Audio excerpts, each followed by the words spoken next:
আসসালামু আলাইকুম। আজকে আমি নতুন একটা রেসিপি নিয়ে হাজির হলাম আপনাদের মাঝে। যারা পুঁটি মাছ কাটার জন্য খেতে পারেন না তাদের জন্য আজকে আমি নতুন একটা স্পেশাল রেসিপি করব। আপনারা দেখেন, এই কিছু পুঁটি মাছ নিলাম আমি ব্লেন্ডারে, একটু তার সাথে আমি 2টা কুচি করে আলু নিয়েছি। এই মাছগুলোর সাথে দিয়ে দিব। ব্লেন্ড করে ছোট করে নেওয়ার কারণ হলো এই ব্লেন্ডারে ব্লেন্ড হবে খুব সহজে, তাই আমি এই দুটোটারে একটু পানি দিয়ে ব্লেন্ড করে নিব। হয়ে গেল আমার ব্লেন্ড করা। এখন আমি এই মাছের ব্লেন্ড করা মাছটাকে একটা বাটির মধ্যে ঢেলে নিব।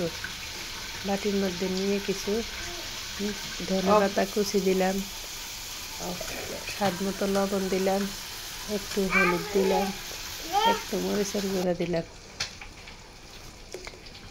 দিয়ে আমি একটু কাঁচামরিচ দিয়ে মেখে নিব।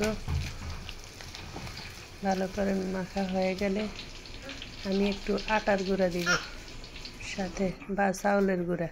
গুঁড়াটা হলে ভালো হয়, একটু শক্ত হবে। তো আমার কাছে চাউলের গুঁড়া নাই, আমি আটা দিয়ে দিলাম।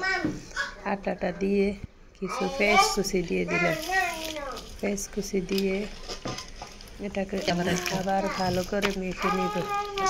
মেখে না হয়ে গেলে আমি একটা কড়াইয়ের মধ্যে অল্প একটু তেল দিয়ে এটাকে কাবাবের আকৃতি বা বড়া আকৃতি এগুলাকে সুন্দর করে কড়াইয়ের মধ্যে দিয়ে দিলাম।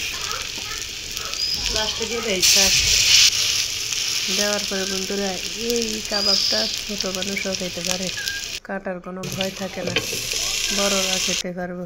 এবার আমি ঢাকনা দিয়ে মিডিয়াম আছে রেখে দিলাম।